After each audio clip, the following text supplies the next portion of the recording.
Assalamualaikum warahmatullahi wabarakatuh. Perkenalkan, nama saya Diana Murniati Nengtyas.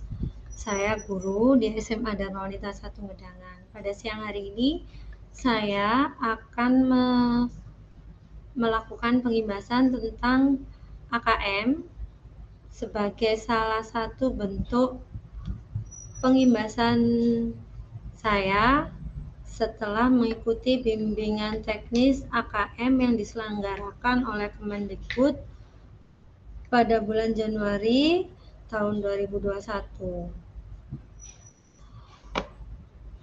Apa sih AKM? AKM adalah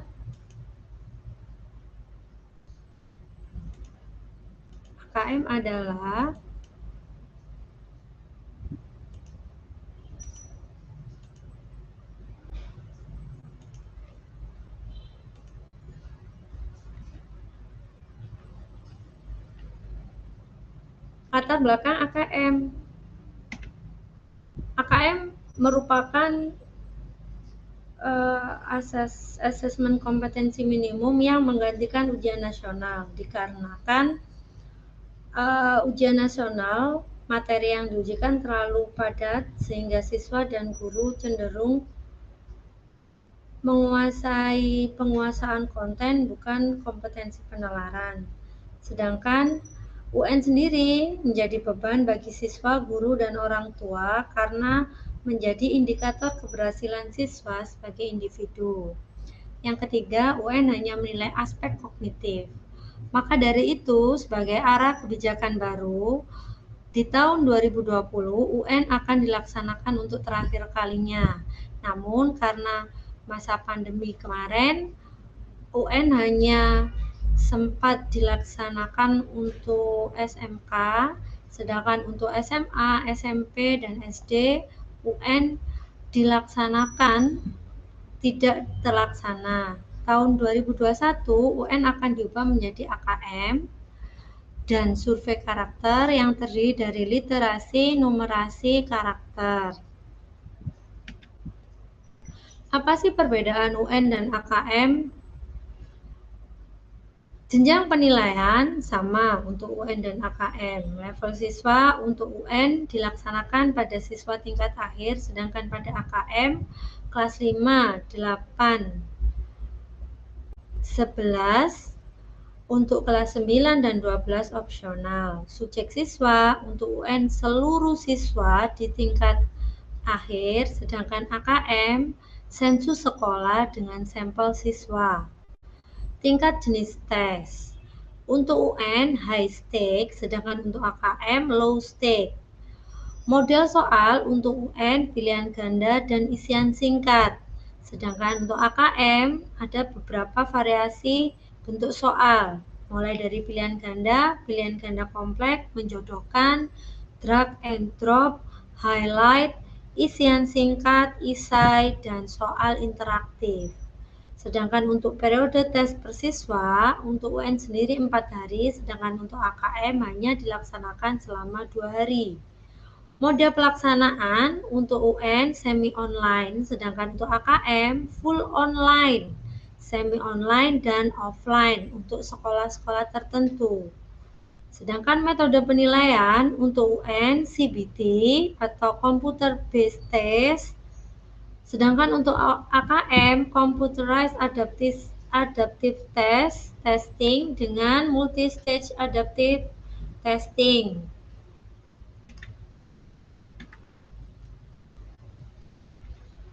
Komponen asesmen nasional. Untuk AKM nasional yang diujikan, literasi numerasi dengan subjek adalah siswa.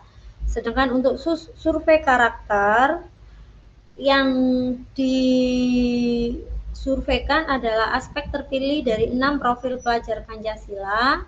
Subjeknya adalah siswa, sedangkan untuk survei lingkungan belajar, aspek terpilih dari model sekolah efektif. Subjeknya adalah siswa, guru, kepala sekolah. Instrumen asesmen nasional dan informasi yang dihasilkan. Responden siswa atau murid, instrumen yang diberikan adalah AKM literasi, numerasi, dan survei karakter. Informasi yang dihasilkan adalah hasil belajar kognitif dan hasil belajar sosial emosional. Sedangkan untuk guru dan kepala sekolah, instrumen yang diberikan adalah survei lingkungan belajar, di mana informasi yang dihasilkan adalah karakteristik input dan proses pembelajaran. Selanjutnya, saya akan menyampaikan tentang implikasi pelaksanaan AKM.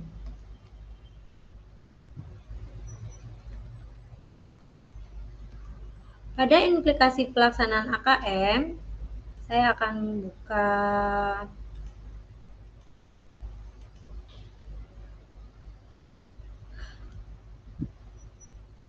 materi ini. Saya ambil dari Puskemenjar.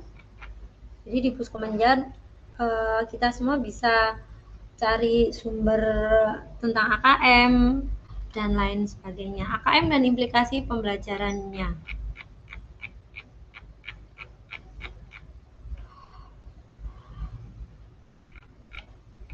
Tujuan AKM adalah memberikan informasi mengenai tingkat kompetensi murid. Jadi ini adalah tujuan pelaporan dari hasil AKM.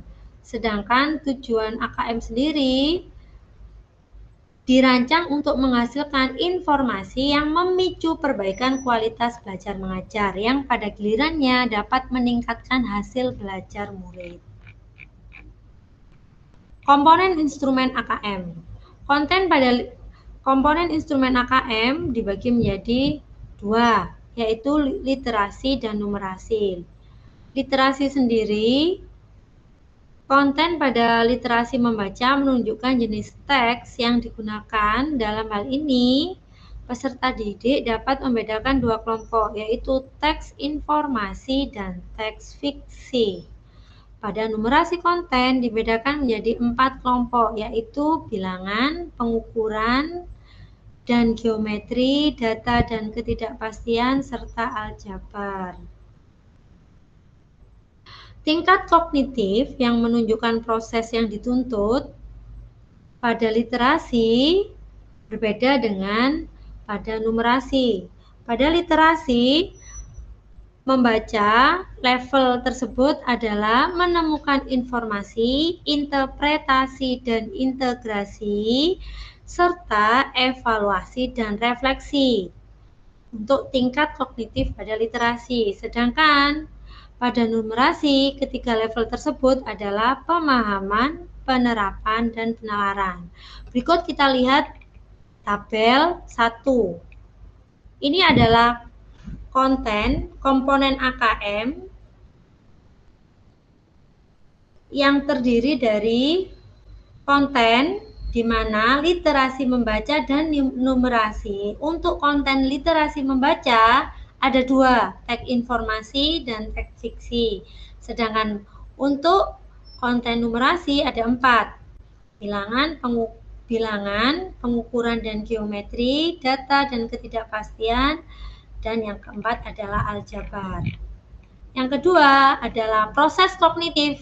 Seperti yang dijelaskan di awal tadi, kalau pada membaca, menemukan informasi, menginterpretasi dan integrasi, evaluasi dan refleksi. Sedangkan pada numerasi ada pemahaman, penerapan, dan penalaran.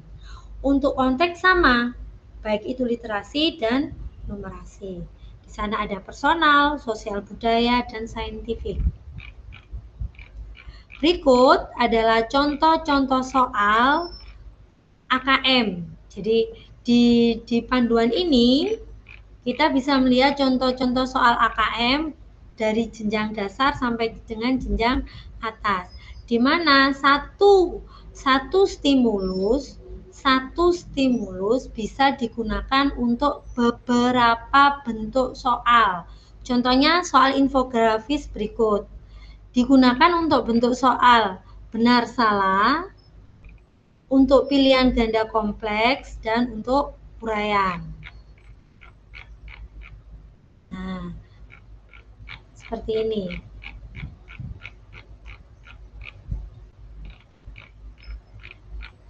Kita bisa mengunduh informasi ini lewat laman Puskemenjar Kemdikbud.go.id atau bisa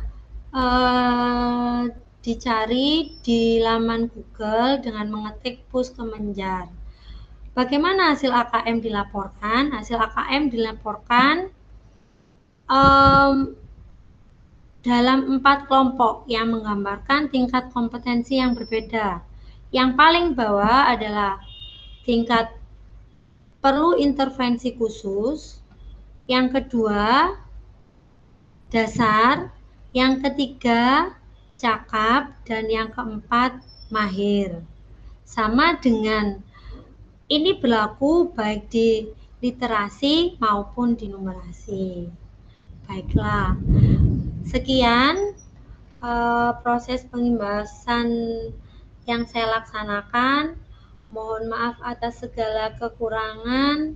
Semoga apa yang disampaikan ini walaupun sedikit bisa membawa manfaat dan menjadikan ilmu bagi kita semua. Saya akhiri, wabillahi taufik walhidayah. Wassalamualaikum warahmatullahi wabarakatuh.